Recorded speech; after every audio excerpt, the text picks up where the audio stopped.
America, the third largest and the most powerful country in the world.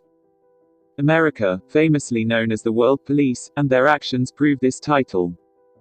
So, how does America become the most powerful country in the world? How does America maintain this title? Let us see. Let us begin from the origin itself. As we all know, America is an immigrant nation. European nations came to the Americas to increase their wealth and broaden their influence over world affairs. The Spanish were among the first Europeans to explore the New World, and the first to settle in what is now the United States. By 1650, however, England had established a dominant presence on the Atlantic coast. And the British attempts to assert greater control over colonial affairs after a long period of salutary neglect, including the imposition of unpopular taxes, had contributed to growing estrangement between the Crown and a large and influential segment of colonists who ultimately saw armed rebellion as their only recourse. And this led to the formation of the United States in 1776, and was declared independent.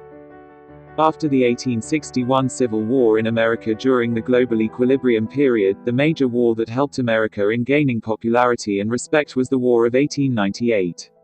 In 1898, U.S. domestic support for the independence of Cuba enmeshed the United States in a struggle with Spain over the fate of the island nation. The decision to aid the Cuban resistance was a major departure from the traditional American practice of liberal nationalism, and the results of that decision had far-reaching consequences. The 1898 Treaty of Paris, ending the war, gave Cuba its independence, and also ceded important Spanish possessions to the United States, notably Puerto Rico, the Philippines, and the small island of Guam.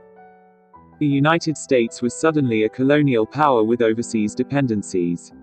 The Spanish-American War of 1898 revealed the first cracks in the international balance of power that had governed global relations since 1815.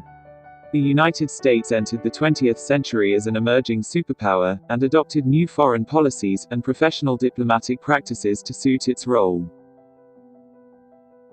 The First World War greatly affected the international position of the United States because it shattered the general global stability that had cocooned the nation for almost 100 years.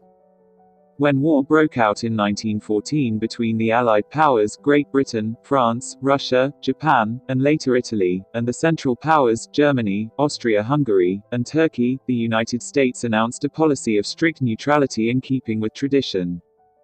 This position was untenable when American shipping came under repeated attack from German U-boats. And, finally, US officially entered into the World War in the year 1917. The American expeditionary forces arrived in Europe in 1917, and helped turn the tide in favor of Britain and France, leading to an Allied victory over Germany and Austria in November 1918. It is not a stretch to say that World War I was the major factor in contributing to the Roaring Twenties when the US economy boomed. After the peace, the economy dropped temporarily, and this is most likely attributable to the stopping of war material production. However, at that point in the timeline, the US was the only country that had not been completely devastated by the effects of the war. US companies were able to expand their reach around the world, and domestic consumption in the US increased, hence the name, the Roaring Twenties. After the World War I, between 1920 and 1930, even if the Great Depression slightly pulled back US, they were able to overcome this condition after the Second World War. America's involvement in World War II had a significant impact on the economy and workforce of the United States. The United States was still recovering from the impact of the Great Depression, and the unemployment rate was hovering around 25%. US involvement in the war soon changed that rate. American factories were retooled to produce goods to support the war effort, and almost overnight the unemployment rate dropped to around 10%. After World War II, the two major beneficiaries of the war were the US and the Soviets. Both of them were allies for a short period of time during the Second World War.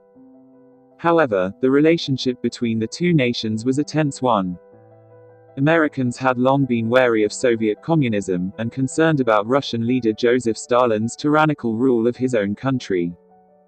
For the part, the Soviets resented the Americans' decades-long refusal to treat the USSR as a legitimate part of the international community, as well as the delayed entry into World War II, which resulted in the deaths of tens of millions of Russians.